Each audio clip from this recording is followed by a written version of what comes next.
Hola, buenas tardes. El día de hoy retomaremos el tema problemáticas educativas en el mundo contemporáneo. Al hablar de problemáticas educativas, nos referimos a ciertas barreras que tenemos como actores educativos para generar una educación de calidad.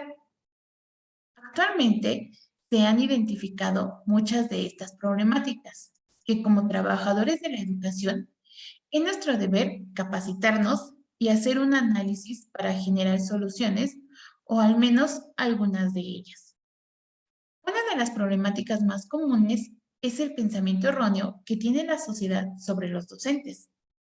¿Alguna vez hemos escuchado frases como los docentes no hacen nada? Los docentes cobran un sueldo que no se merecen. Los docentes no están capacitados para proporcionar conocimientos. O simplemente los docentes son unos flojos, entre algunas otras frases. Pero, ¿qué es lo que ocasiona este pensamiento social? La hipergeneralización, que se construye a través de medios masivos como la televisión, las redes sociales, las noticias falsas, los comentarios entre conjuntos, entre pares, etcétera, sin que estos tengan un fundamento. A su vez, los docentes tienen concepciones erróneas de lo que era el trabajo docente tiempo atrás. Y frases como los alumnos no se interesan por nada, el maestro ya no tiene autoridad, la crisis de autoridad viene desde casa, los valores no están bien cimentados, los alumnos simplemente no siguen reglas, no siguen lineamientos, entre otras, nos limitan a entender o hacer un análisis de estas problemáticas educativas. Como actores educativos, tenemos que despensar todas estas ideas que no tienen ningún tipo de fundamento y que generalizan el mundo escolar. Entender que una problemática puede ser mejorada o transformada para observar cambios y dimensionar la educación de una manera más amplia, pero sobre todo humana.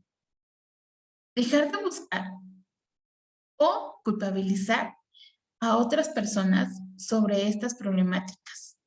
Actualmente, como docentes, siempre tenemos que buscar algún culpable y ese culpable son los padres de familia o el gobierno.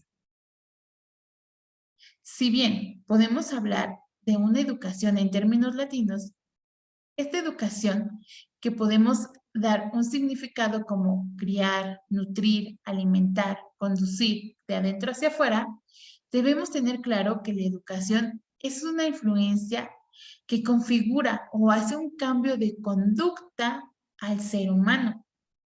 Entender que la educación no se puede ver separada de aspectos políticos, sociales, económicos, culturales, nos hará entender un poco más estas problemáticas que se están generando. Nos abriremos paso a una segunda problemática, la parte política con la educación.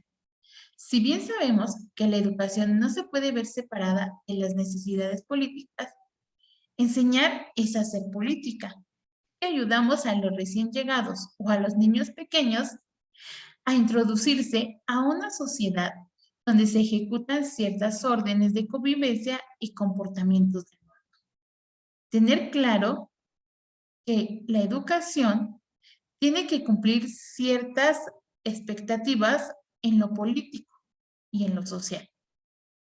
También debemos de tener en cuenta que existen tipos de educación que nos hace analizar nuestra segunda problemática. Actualmente, con la pandemia COVID-19, logramos observar una crisis de educación.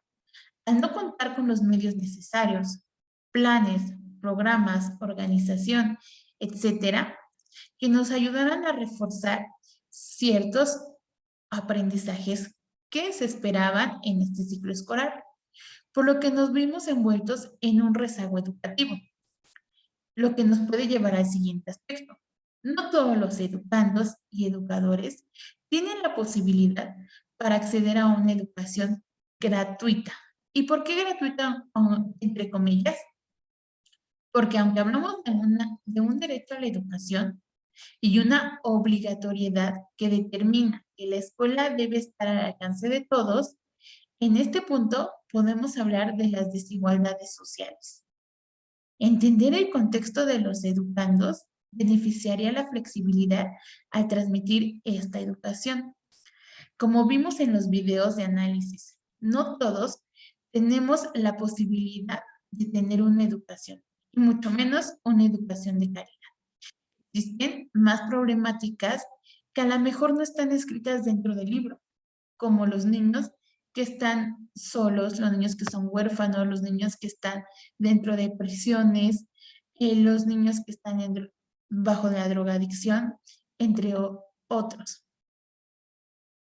Otra problemática que mencionaremos es que la escuela debe estar a la altura de las demandas de la sociedad, ya que ésta se encuentra en continuos cambios.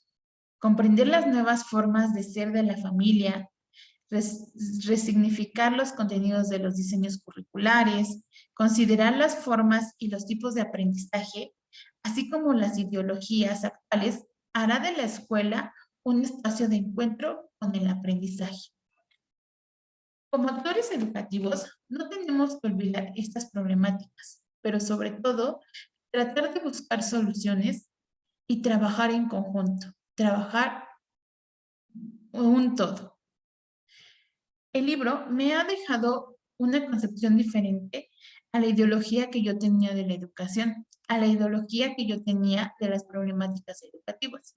Si bien anteriormente yo pensaba que las problemáticas eran parte del gobierno y parte de la familia, debemos de entender que todos estamos involucrados en esas problemáticas y que tenemos que buscar estas soluciones en conjunto, buscar el origen de ellas y hacer una acción o hacer acciones o buscar acciones para poder mejorar estas.